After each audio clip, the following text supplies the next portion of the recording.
तो पहले मेरा ब्रेकअप हो चुका था और आज अचानक लिफ्ट के सामने मेरी मुलाकात उसी लड़की से हो गई, मेरी एक्स, जो अब एक बेहद अमीर और सफल महिला बन चुकी थी।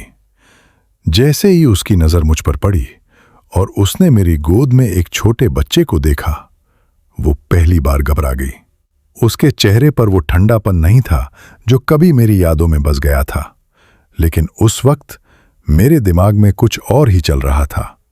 वो पुराना दिन जब मैंने उसे एक मशहूर सिंगर के साथ देखा था, दोनों हाथों में हाथ डाले, हंसते हुए जैसे एक परफेक्ट कपल, और मैं भीड़ में खड़ा खुद को बेहद छोटा महसूस कर रहा था।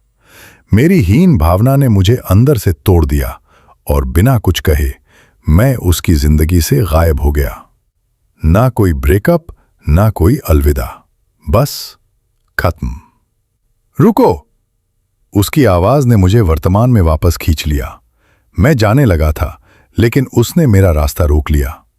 उसकी आंखें लाल थीं और आवाज कांप रही थी। भागो मत! एक बार कह दो कि तुम मुझे अभी भी याद करते हो।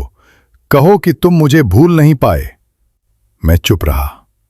बस एक बार कह दो, मैं सब कुछ छोड़ दूंगी, इस बच्चे की मां बनने को भी तैयार हूं।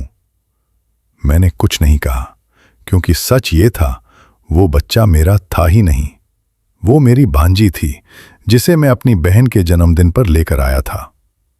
लिफ्ट के अंदर मेरी भांजी ने एक पोस्टर की तरफ इशारा किया। मामा, ये दीदी कितनी सुंदर है, क्या ये कोई स्टार है? मैंने देखा और मेरा दिल एक पल के लिए रुक गया। वो वही थी, अब एक बड़ी एंटरप्रेन्योर, हर जगह उसका नाम था। मैंने मुस्कुराकर कहा, हाँ, ये बहुत काबिल महिला है, लेकिन मैं थोड़ी देर रुका। ये एक अच्छी प्रेमी नहीं है। तभी लिफ्ट का दरवाजा खुला और पीछे से वही आवाज आई, क्या आप मेरे बारे में बात कर रहे हैं? मैं जम गया। वो अंदर आई, पहले हैरान हुई, फिर धीरे धीरे उसका चेहरा फिर से ठंडा हो गया। बस नमस्ते?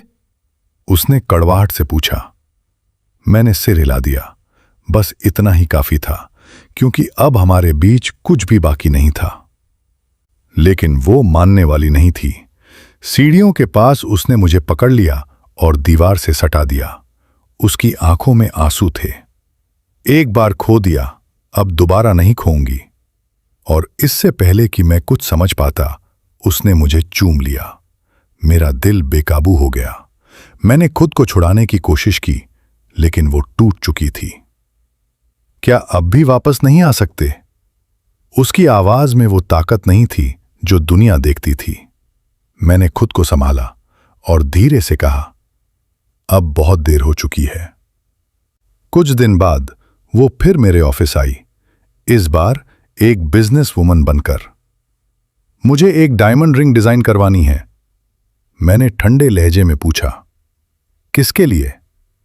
वो हल्का सा मुस्कुराई, प्रपोजल के लिए।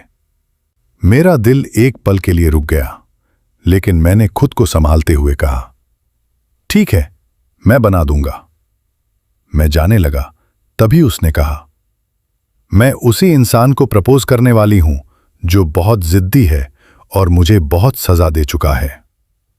मैं रुक गया, लेकिन पीछे मुड़कर नहीं देखा। और फिर एक दिन मेरी टक्कर उसी मशहूर सिंगर से हो गई। उसने मुझे देखा और हैरान होकर कहा, सोंगचे, क्या सच में तुम ही हो? मेरी सांसें रुक गईं। उसे मेरा नाम कैसे पता?